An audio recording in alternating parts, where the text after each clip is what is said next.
ഇന്നത്തെ തിരുവചനത്തിന് വേണ്ടി സങ്കീർത്തനം 103.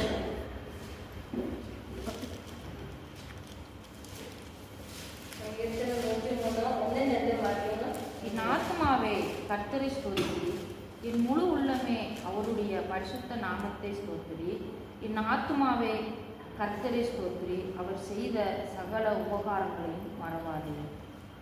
എൻ മനമേ യഹോവയെ വാഴ്ത്തുക. എപ്പോഴും നമ്മൾ നമ്മുടെ സൗകര്യങ്ങൾ അനുസരിച്ച് ആണ് ദൈവത്തെ ഓർക്കുന്നത്. നമ്മൾ നമ്മുടെ കാര്യാദികളെ നോക്കി കഴിഞ്ഞതിന് ശേഷമാണ് ദൈവത്തെ ഓർക്കുന്നത്.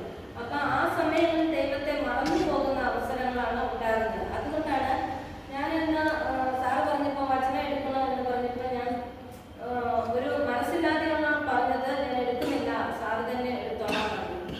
അപ്പൊ സാറ് പറഞ്ഞു ഒന്ന് പ്രാർത്ഥിച്ചിട്ട് തുടങ്ങിക്കോളാൻ പറഞ്ഞു. ഞാൻ ചെന്ന് പ്രാർത്ഥിച്ചോണ്ടിരുന്നപ്പോഴാണ് എനിക്ക് കിട്ടിയത് 103 സങ്കീർത്തനം പറയാം.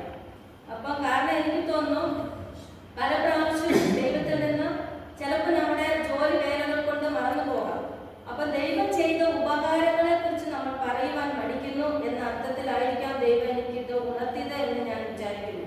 അപ്പൊ അവന്റെ ഉപകാരങ്ങളെ ഓർക്കുവാൻ നമ്മൾ എപ്പോഴും ഓർത്തിരിക്കണം, മറക്കരുത് എന്നാണ് വചനത്തിലൂടെ പറയുന്നത്.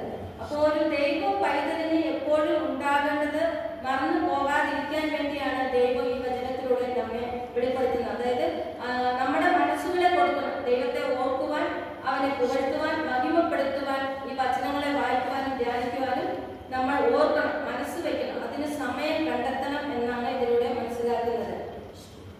അപ്പൊ ഇപ്പോൾ എന്തിനാണ് അത് എനിക്ക് തന്നതെന്ന് ഓർത്തപ്പോ ദൈവത്തിന്റെ പീഡാനുഭവങ്ങളെ കുറിച്ചാണ് ഈ സമയങ്ങളിൽ നമ്മൾ ധ്യാനിക്കുന്നത്. അപ്പൊ ആ വചനങ്ങളും ഈ വചനവും പീഡാനുഭവങ്ങളും തമ്മിലുള്ള ബന്ധം എന്താണെന്ന് ഞാൻ ആലോചിച്ചപ്പോൾ ബന്ധമുണ്ട്. അപ്പൊ അതിൽ പറയുന്നു, ദൈവം നമുക്ക് വേണ്ടി പീഡകൾ സഹിച്ച് നമ്മുടെ രോഗങ്ങൾക്ക്